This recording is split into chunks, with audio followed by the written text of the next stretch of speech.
El título de la lección de esta semana se llama Poder, Perseverancia, Propósito. Y el versículo de la semana es Mateo capítulo 5, versículo 11, que dice: Bienaventurados sois cuando por mi causa os vituperen y os persigan y digan toda clase de mal contra vosotros mintiendo. Continuamos hablando sobre el poder del Espíritu Santo, que descendió sobre los apóstoles o seguidores de Cristo. Este tiempo se conoce como el Pentecostés. La historia bíblica se encuentra en Hechos capítulo 5, versículo del 17 al 29. Como introducción, el objetivo de esta lección es ayudarte a ti a reconocer que Dios no solamente te da el poder para vencer a las tribulaciones, sino también te capacita para desarrollar habilidades y talentos especiales para ser usados para la honra y gloria de Dios. Los discípulos tuvieron que enfrentar muchas dificultades, no obstante, avanzaron valerosamente y marcaron la diferencia, y porque sabían que Dios estaba con ellos. Ahora pasaremos a la historia bíblica. En la historia bíblica de Hechos capítulo 5 podemos encontrar en resumen cómo Pedro y Juan fueron encarcelados por estos dos grupos religiosos, los fariseos y los saduceos, que trataban de hacer que el evangelio de Jesús no fuera predicado.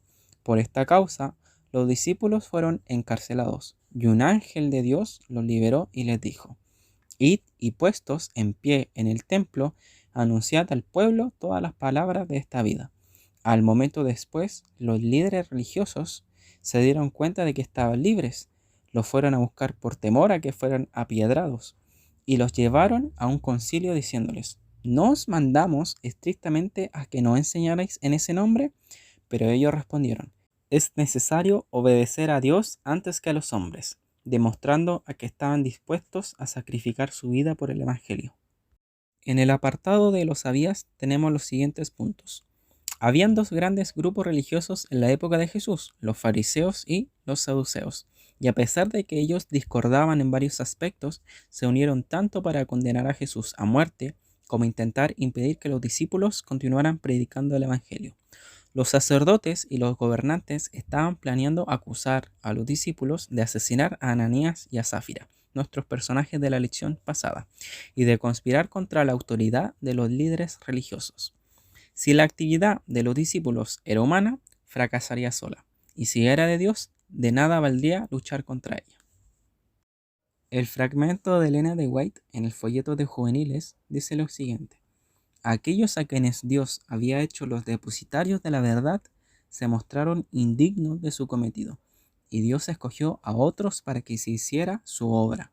En su ceguera, dichos dirigentes dieron ahora rienda suelta a lo que llamaban justa indignación contra los que rechazaban sus doctrinas favoritas.